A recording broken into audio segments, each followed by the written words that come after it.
Well, hello and a very warm welcome back to the Andrew Eborn Show. I'm delighted that he's now become a regular on the Andrew Eborn Show. Howard Bloom, how are you doing, Howard? Andrew, I'm doing wonderfully. You have filled my sails with energy. That's what we love. And we talked about that energy and we talked about surviving those moments when people reach the heights of their profession and come crashing down and miss out on purpose and how they deal with that. We've been talking about some of the great artists that you've been working with. Let's start with a behind the scenes story from your PR days, which taught you something profound about human nature or creativity. You've worked with so many artists. What would that story be? Oh my God. That's a toughie. I mean, one of the miracles for me was John Mellencamp. When John Mellencamp's manager came to me and asked me to work with John, I laid out the conditions of secular shamanism that I told you about before, that you have to allow me 6 weeks in which to study everything that this artist has ever done. Then I need to see that artist in his own environment, alone, without intercessors, without a wife, without managers, without assistants, nobody but me and that artist in a room alone. Because I'm looking for the gods inside the artist. I'm looking for the forces inside that artist, the soul that dances that artist when he goes on stage and goes ecstatic. I'm looking for the soul that writes the lyrics when he sits in front of a blank piece of paper and doesn't believe he could possibly write a lyric. And 2 hours later, there's a lyric in front of him. And his managers said, no, absolutely not. We will not allow that with our artist. And then they went to John and told him about this conversation. And John said, if that's the way he does things, then let him do it. And I studied everything that John had ever written, everything that had ever been written about him. The press hated him. The press loathed him. Remember, we talked about how when you're a press person and you go to lunch with all your friends, if there's an artist they despise, you do not dare speak up about liking that artist because you will not be invited to the next lunch. They will all look down on you as if you were a miserable piece of dog excreta. Um, so, so in the case of this artist, they hated him so much that the head of the record reviews department for Rolling Stone wrote a review of one of his records without ever opening it, without ever damaging the shrink wrap.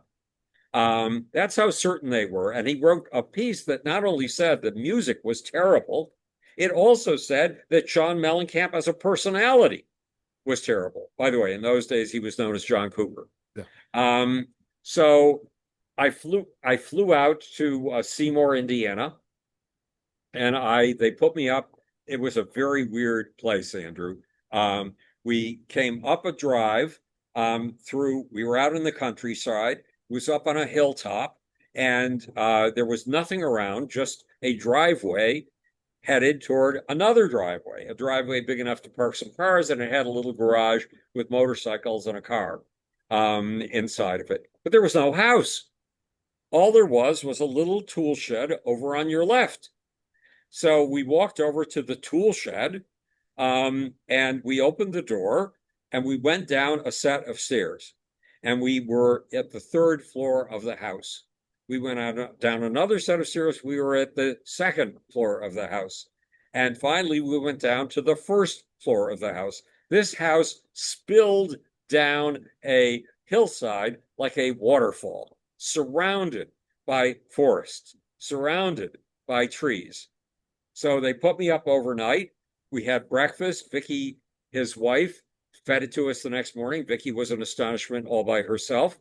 And we went into the living room and we locked the doors. And we sat there from 9 o'clock in the morning until 4:30 in the afternoon. By 4:30 in the afternoon, John was so drained that he looked like an empty scarecrow. And I pulled the story of John's life out of him. And like the story of ZZ Top, it was such a remarkable teenagehood. It was so, to me, stunning that it was beyond belief. Of course, you got to remember, I never had a teenagehood because other kids wouldn't let me into any of their anythings. So, nonetheless, it was just stunning. It was really astonishing. So I went back to the office, and I organized all of this material and I sent it back to John the way I had to Prince. And I was overwhelmed by the quality of his story. But there's something else that happened earlier. 6 months before anybody ever asked me about working with John Mellencamp, I had been driving down Sunset Boulevard in my rental car, and a song came on the radio that was it did something to me no song had ever done before, and no song has ever done since. I could not drive anymore. Right.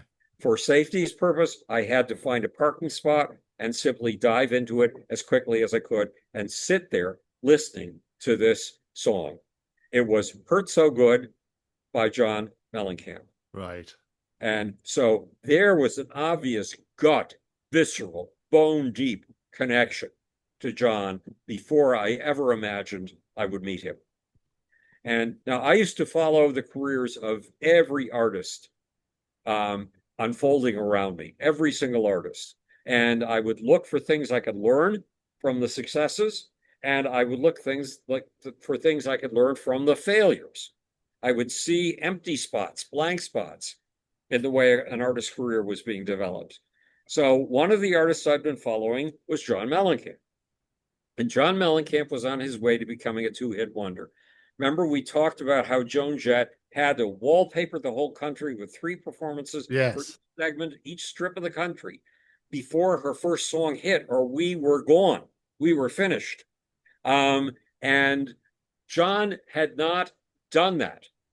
And the result was this was his second hit, and he was about to become a two-hit wonder. The press despised him. Everybody was ready to throw him away. And I knew how to correct that because I had been studying every career in the business. This is something, Andrew, you could only do if you are a total outsider. If you're an insider, you're too mired by the conventions of the industry to see these things. So I knew what was missing from John's career was touring, the very thing I'd used to build Joan Jett. But it was the story of John's life. And I mean, John in high school, he had fallen in love with Paul Newman movies. Okay. Fallen in love in particular with HUD and with Cool Hand Luke. And so he had imagined himself as the face on the big CinemaScope screen at the center of attention in his high school, which for him was his screen. And when he got out of high school, he had no reason to live. Instead of being the face at the center of the screen, he'd become one pixel. Right. Just one pixel. And that made him so depressed that he didn't even have the energy to put his socks on when he woke up in the morning. And obviously, at some point, music had pulled him out of this. And I was helping pull him out of this. Having 2 hits helped pull him out of this, but it isn't until you're in the front of the audience that you begin to create that magical bond that can make you a global star. And so I pushed the booking agent, and I looked over where he had been booked too much and where he had not been booked at all, and started pushing his agent to get him into territories where he had not been booked at all. And he had an absentee manager. That is, he had Rod Stewart's manager. And Rod Stewart's manager had become so successful at that point that he had put some of his excess money into racehorses, and he was spending all of his mental and emotional energy on racehorses, not on John Mellencamp. And his previous manager had screwed him over, had come up with a terrible plan. His previous manager had been David Bowie's manager. And David Bowie's manager, sometimes a manager doesn't know when he is the person who has assembled the donkey from scratch, or when he is the person who is simply a brand on the donkey's back. And in this case with David Bowie, the manager thought he had made David Bowie by changing his name from whatever it was, Jones, to David Bowie. He thought that was it. That's everything. He was totally, totally mistaken. So when he took on John Mellencamp, he thought, oh, I'm going to change his name. Right. And he changed this incomprehensible name to John Cougar. And then he did something profoundly stupid. He went to every major taste-making critic in the business. He said, I'm putting together a book. I want a quote from you. Doesn't have to be a quote about this artist, a quote from you for this book. And he put together this coffee table book with all of the critics in it. And that did not make the critics feel involved with John Mellencamp. It made the critics feel bought cheaply by John Mellencamp. And they were absolutely, they had no choice but to despise him. Yeah. Because they needed to distance themselves from this obvious bribe. So I had to reverse that.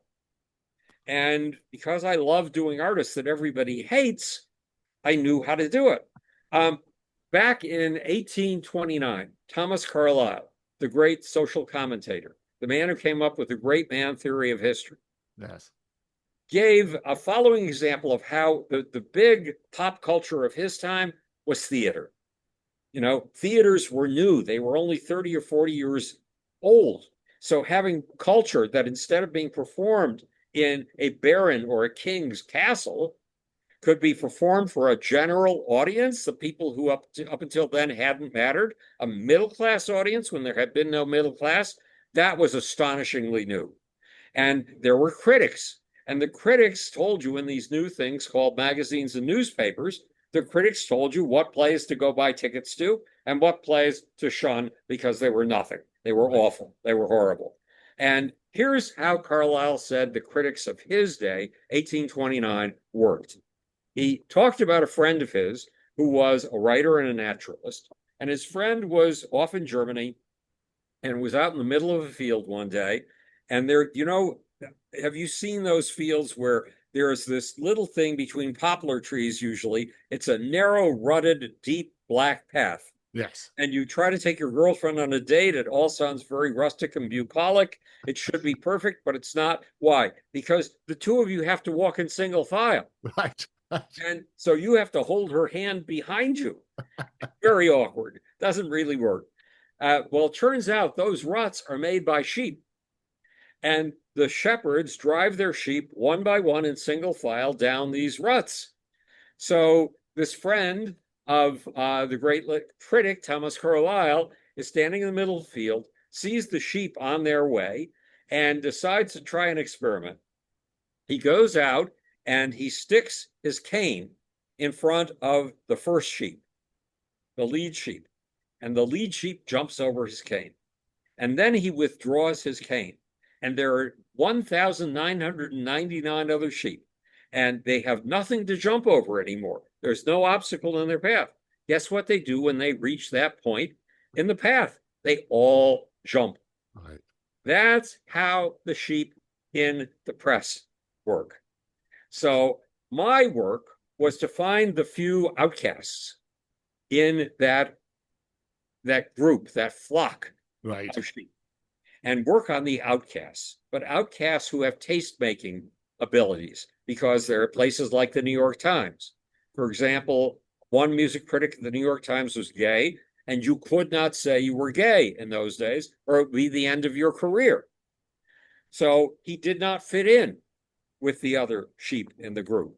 And he was my best contact at the New York Times because he had the ability to see things without caring what other people thought.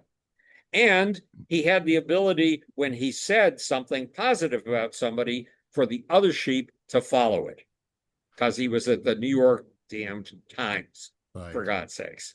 So I worked on people like that, and I worked on them for 3 years. John Mellencamp, in addition to writing songs like Hurt So Good, that are just drop dead amazing, and being a very good singer, and having one of the best drummers the business has ever seen. John is one of the most astonishing performers you will ever see. John Mellencamp, Prince,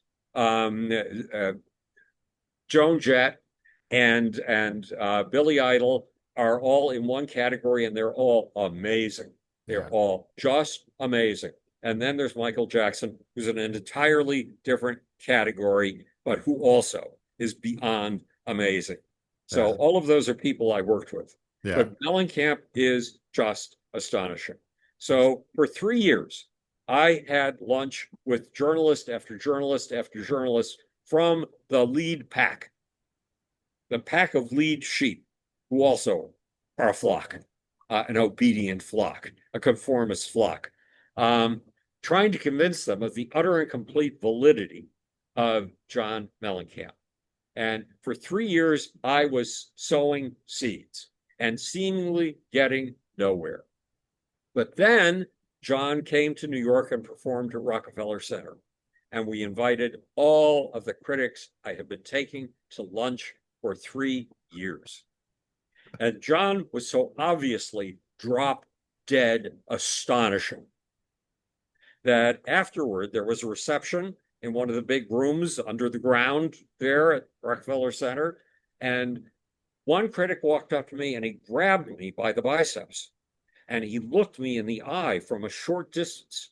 And he said, "Howard, you were right." And then another critic walked up to me and grabbed me by the biceps and said exactly the same thing. And that was the day the tide turned on John Mellencamp. And then I went and took John Mellencamp to meet with the owner, Jan Wenner of Rolling Stone, the founder of Rolling Stone. And it was magazine cover after magazine cover after magazine cover from that point on. Yeah. So, And I think that's the great thing is that sort of resilience, isn't it? And as you say, the tactic, if you like, to get people to like the person. But some of the people you work with, I won't mention names, but you can if you want to. So, some of them maybe not so likable. What do you do then? well, I never had one who was unlikable. I never had one who was mean or nasty by any stretch. I wouldn't work with them. Okay, yes, I did have one. Now it's Aha, mine. Okay, this she was a major superstar. The friend, remember the coffee table on which I started my company? absolutely. The friend who owned that living room had been a friend of hers and had told her, "You've got to work with this guy, Howard Bloom. You've absolutely got to work with him." So she and I met and we talked for 3 hours, and she was wonderful. That was a Thursday. She put us to work on a Friday. In those days, I had not yet learned that I have to write all of my materials myself because I get the soul of the artist. I've been hunting for the soul of the artist. I can tell you the story of the soul of that artist, but I can't get anybody else to tell it because I understand it at a gut level. Other people won't. Right. So I have to write all those materials myself, even though I'm the president of the biggest rock and roll PR firm in the industry. So I had a writer and I got him tons of material on this new client of mine. And she wanted to see a bio by Monday over the weekend. And so I got him to work on this and he worked his little tail off on it to get it in by Monday morning. And I proofread it as best I could, but I could not finish the process. We did not yet have automatic word checking, spell check machines in those days. You had to do it all by hand and by memory. And it was half proofread, but she needed it by noon. I sent it over there by noon. She had a tantrum over the fact that the spell checking was not complete. She didn't even bother to look at the contents of it. She had said we had to write this without ever talking to her. This is before I had invented the process of secular shamanism, digging down to the soul of a person. And she was so obviously impossible and making impossible demands and likely to do that for the rest of our relationship that Tuesday I quit. Oh, right. I said I would no longer work with her. Her name was Diana Ross. Ah. And did you ever resurrect that relationship? No, I mean, I'm sure that in normal conversation, I know from as a fact that she's a wonderful person. And one of my first experiences in once my first experience, it turns out that I have an alarm that goes off in my gut when I see a superstar. Yes. And it's long before the public has ever heard of these people. And my gut just knows this is a superstar. And so I had put together an public and artist relations department for Gulf and Western's 12 record companies. I had, while everybody else's departments were being cut, while staffs were cut everywhere in the company, every time I needed a new person, they gave me the right to have a new person. So I had a growing staff while everybody else had a shrinking staff. At the end of my first year there, and by the way, PR was something I'd never done in my life or even imagined doing. But again, it was getting to the deep bowels of the machine where these mass ecstasies are made. So I got a phone call from the lawyer. I mean, our whole department was sold to ABC Records. Right. And I got a call from the lawyer who had negotiated the deal. And this is not my department. I don't know this lawyer at all. Yeah, I know he's a friend of mine, a friend of a friend of mine, but that's it. And I get this call, and he says, "You know why we were able to sell that pissant little record company for so much money to ABC Records, don't you?" Well, no, business is not my business. I have no clue. And he said, "It's because of you." Well, that was obviously not believable. And then he explained, you took these two companies from that group of 12, you focused all the energy and attention on those two companies. You made those two companies into valuable properties. You doubled the value of that business in 12 months. Right. Why they bought this company. And so I moved over to ABC. I mean, at first, okay, they flew a vice president into New York, and he gathered all of our 57 staff people. I didn't even know we had 57 staff people. I'd never seen most of these people before in my life. And he said, "Go about your daily business. Don't worry about a thing. There will be no blood flowing in the corridors of this company." Okay. Everybody else went about their business as usual. I did not. I went to my staff. I said, "We're in serious trouble. We have to justify our existence. Drop everything you're doing. Count every single radio interview, every single TV interview, every single press story we've ever gotten. Go to standard rate and data service. Find out what it would have cost to buy this amount of airtime and print time, and see what we've delivered to this company." And we figured out by the end of a week, for every dollar the Gulf and Western had spent on this department, we had delivered $11 Right. exposure back. And then it was a snowy day, and on snowy days in New York City, you sometimes have to share your cab with other people.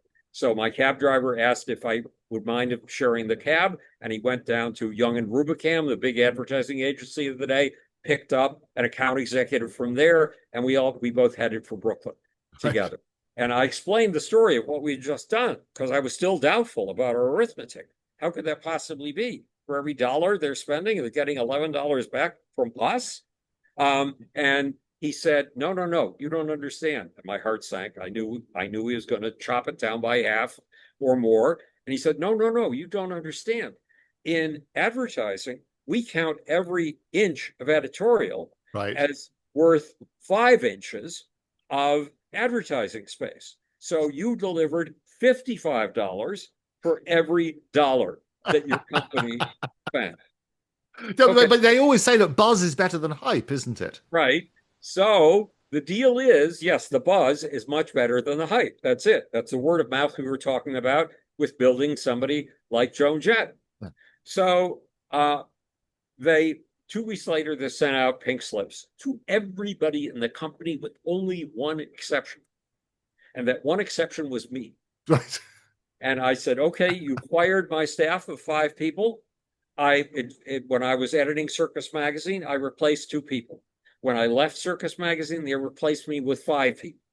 I was doing the work of 2 to 5 people. I don't want to work that way again. Right. I need an organization under me. And so I'm quitting." And 2 days later, the same vice president was in my office, and he said, "Get out a sheet of paper." So I got out a sheet of 8.5 by 11 paper, put it on my desk. He said, "Write your name down at the top." I did. He said, "Write the salary you want." So I gave myself a 20% raise. Right. And then he said, "Now write down the names of the staff people that you want." And fill in their salaries. So I gave them all 20% raises. And now all of a sudden, ABC had an East Coast public and artist relations department, Right. my team. And we had something that in the days of Gulf and Western, I had never seen. We had a top 3 hit. And I immediately just hungered. I was ravenous to start working on this top 3 hit. And it was a good one. It's a wonderful piece of music. So I read the press materials on this band, and it said, this band is a democracy. Everybody is equal to everybody else in this band. Right. So I got a limousine, went to the airport, picked up their manager who had just landed from LA, and knew we would be baked in traffic for an hour and a half. And I would be able to tell him anything I wanted. So I said, look, I know your band prides itself on being all equals, democracy. If you let me pull out the lead singer in this band and put all the attention on her, and you cover my ass with the band, I will give you a star. Now, Andrew, I don't say things that I don't know are absolute facts. And sometimes the absolute facts I know are things that haven't happened yet. And in this case, I discovered something. There's an alarm in my gut that tells me when there is a superstar. Right. Now, see if my prediction was at all accurate. The lead singer's name was Chaka Khan. Ah, glorious. So I discovered that there is this thing that goes off in my gut when I see a superstar, like Right. Prince, just by watching what was happening on the charts with him. Knowing that Joan Jett was going to be a star and we would go double platinum. Just from having her manager walk into my office despondent and say, we've been turned down by 27 record companies, there's nobody else we can approach. Could you do me a favor and get one line in Cashbox? And then sitting him down, giving the speech, I'm working 16-hour days, 7 days a week. And, we went double platinum 6 months sooner than I had predicted. So I was off. I was not accurate. But that happened over and over again. And then in 2005, first of all, in 1988, I got sick and spent 15 years in a bed, and 5 years, 2 weeks to talk, and 2 weeks to have another person in the room with me. And while I was there in that bedroom, it was awful. It was ghastly. It was a torture chamber. But I wrote 3 books, and I founded 2 international scientific groups, and we succeeded in everything that I did. And why was I telling you about being sick in the bed? Well, we can have just while you're reminding yes, yourself why you were telling me about that. Okay. Let's look at that 1988. As you say, you suffered from this chronic fatigue syndrome. It left you bedridden for 15 years, over 15 years. How did that isolation? We've talked about isolation. How did that isolation fuel your writing and the creation books like The Lucifer Principle and The Global Brain? Well, I was halfway through with The Lucifer Principle, my first book, when I got sick. And the fact that I had The Lucifer Principle to finish gave me something vital to do. First of all, I was raised by books. Remember, at the age of 10, I started reading 2 books a day. 2 books a day. And so I was raised by books the way Mowgli was raised in the Jungle Book, was raised by wolves. Yes. And so my obligation was to write books. And I knew I was starting late in life. I knew that I would start in my 40s. I absolutely knew that. And why so late? Because I had to experience life. I had to do these participant observer science things to understand, even begin to understand the kinds of things that I wanted to understand and incorporate in science. So my book saved me because it gave me a structure. And the next book, I mean, I haven't reached the end. I'm 82 years old. I have 2 books ahead of me. And it takes 10 years to write a book, approximately. Is that right? Yeah. So that's a slightly impossible task. But that's my task. That's my job here on this planet. And I have to, back to when I was 10. So my life was saved when I was 10 years old by 2 guys who reached out across a distance of 350 years to save me. So what is my job? To reach out across the next 350 years and save the next lost kid down the road. So I haven't had children. I've raised other people's kids. And other people have sent me their kids, for God's sakes. Right. And my focus, my children, are my books. And my task is to establish whatever my legacy is so solidly that I will be able to reach out to that kid 350 years down the road. Yeah. But I was telling you a story because of the alarm in the gut that goes off when I sense a superstar. In 2005, when I'd finally gotten out of bed, I was dragged unwillingly, screaming and kicking, to a space conference by people from NASA, from the National Science Foundation, and from the National Space Society. They practically put me in a sack, a burlap sack, and carted me off to this thing in California, in LA. And I went and I heard a speaker. And that speaker said, when I got out of college, he said, I asked myself, what three things were going to do the most to change humanity in my lifetime? And my answers were the internet, alternative energy, and space. So I went into number one, the internet. And I made enough money in the internet to go on to my next project. But I skipped number two, I went directly to number three, and I chose space. Now, hearing that story, I knew not, I'd been hunting for, in getting into popular culture, I was going into the dark underbelly where new myths and movements are made. And finding myths was very important to me, but I'd never found a myth before. And that alarm in my gut said, not that this man is a superstar, it said, this man is a myth. And it made a specific prediction. It said, kids will be following his example 115 years from now. So I made a point of making contact with this person. Now, in the space community, he was being mocked because he hadn't even put a firecracker in a tin can. He'd got nothing off the ground yet. Absolutely nothing. And Boeing and Lockheed Martin, the big boys, they knew he was worthless. My gut knew he was a historic star, a myth. Right. And so I had 3 phone conversations with him. And his name, see if the prediction was at all true, his name was Elon Musk. Ah, there you go. Fantastic. So apparently this alarm thing works. Yes.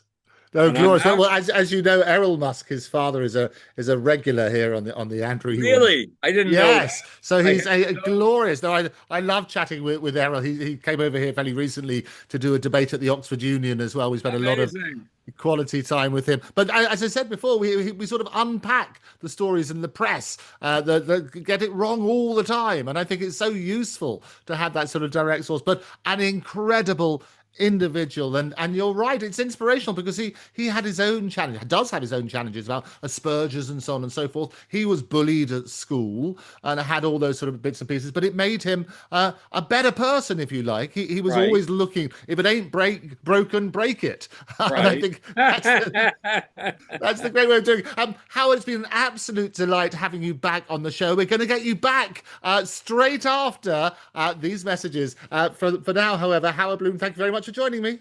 Andrew, thanks.